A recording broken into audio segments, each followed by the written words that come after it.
some reason I really like this game. Not that the game actually deserves all the attention I've given it over the years, but then again, this is a really obscure RPG. It's made by Sunsoft, and it follows the same vein as Monster Rancher or Pokemon.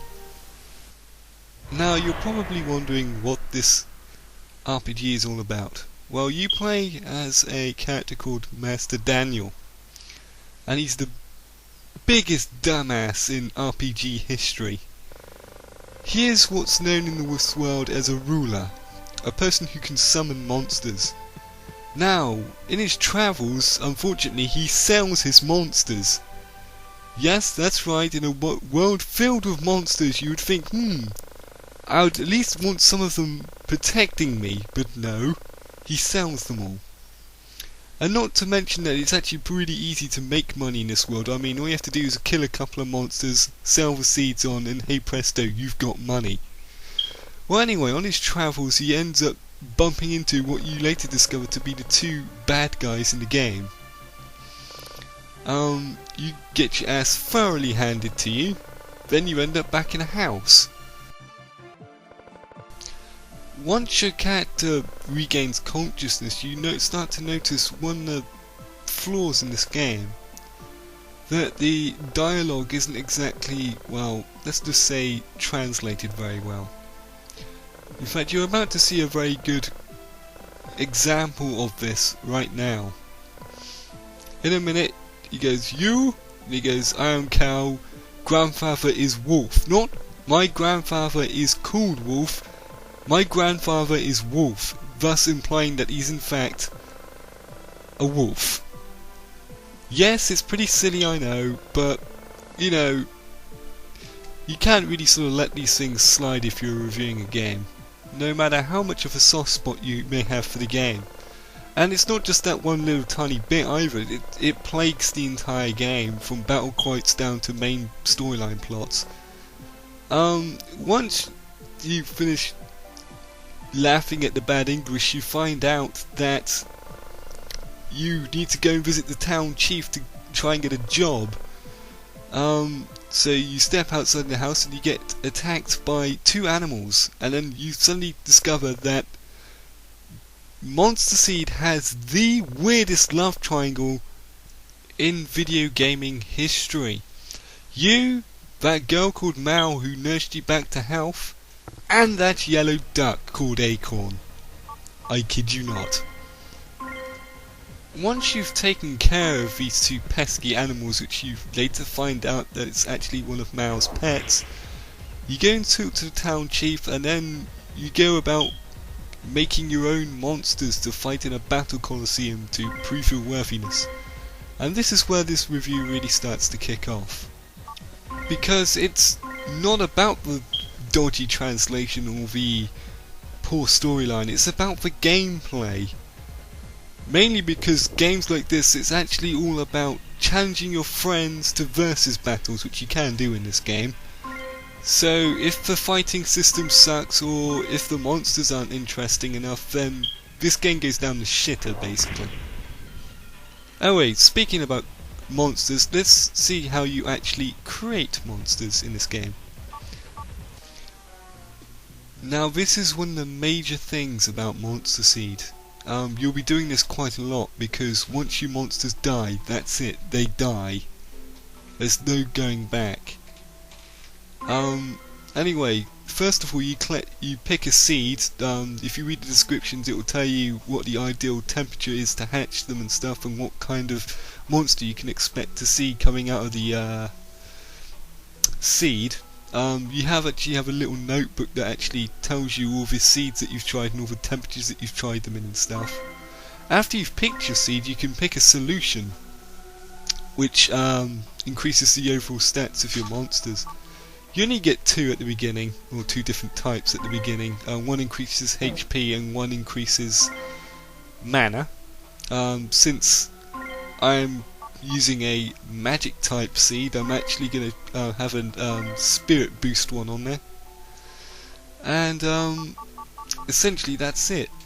After you've selected your seeds and your ingredients, then your monster will hatch. you get to name him and all that jazz. And that's it. Although, I must warn you though, that each monster has its own personality, like the character normal, which means he's not overly aggressive, he's not shy, he's not cowardly or anything like that. Also, monsters age. As I said before, once monsters die, they die. Well, they can also die from being too old, basically. It's to stop people whoring the best monsters in the game. But also, before the monster dies, if it dies of aging, then it will do a super attack that will pretty much annihilate all the monsters on the level. Some might find that rather annoying, but I think that actually adds a lot of character to the game. It makes it unique. Also, if you fail to read the temperature thing properly, and like say, oh, don't do any low temperature things on the seed, and you do a low temperature thing, you end up with something that looks a lot like this, which is a reject. Rejects are generally the worst kind of monsters in the game.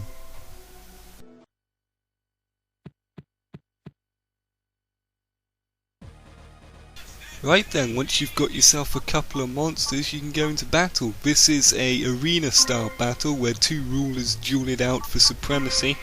I generally find these easier than the fights that you get in the dungeons, which are just against wild animals, because you can just kill the enemy ruler and the game's over.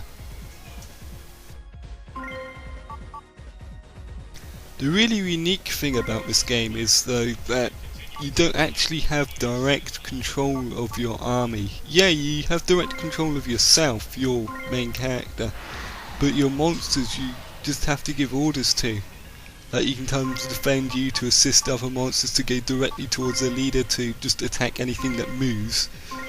But depending on the actual sort of mentality of your monster will really depend on how he'll act upon your orders. Like if you've got a really lazy monster, you're going to tell him to do something, he's obviously not going to do it, or you're going to be very reluctant to do it. If you've got a really aggressive monster, and you go around tell him to gnaw someone's face off, and he's going to be happy to. And that's the thing, it gives the game that sort of unique charm that quite a lot of monster based RPGs are missing, including Pokemon for that fact. Anyway, yeah, speaking of the monsters, there are actually a ton of monsters to collect on this game.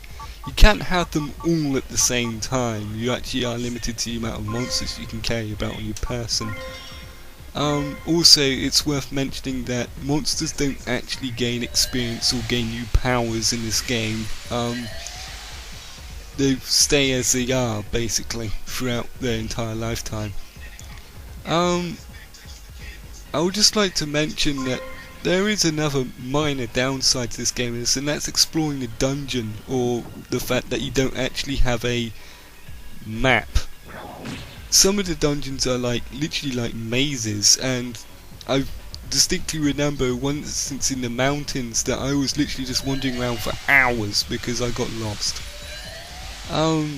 Saying that though, no RPG is perfect, and yes, this game does actually try something new, and yes, it is fairly obscure, and yes, it does actually have some goofy English, but at the end of the day, it's a good solid RPG.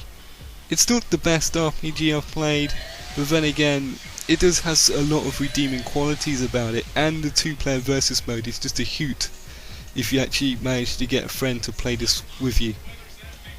Anyway, I would quite happily give this game a 7 out of 10. If you can find it anywhere, I would suggest picking it up, because it's A, it's a good RPG, and B, it's actually quite rare now. And yes, it does try some new stuff, and yeah, it might not be for everyone, but hey, you'll never know until you try it. Anyway, I think that just about wraps this review up. Thank you for watching.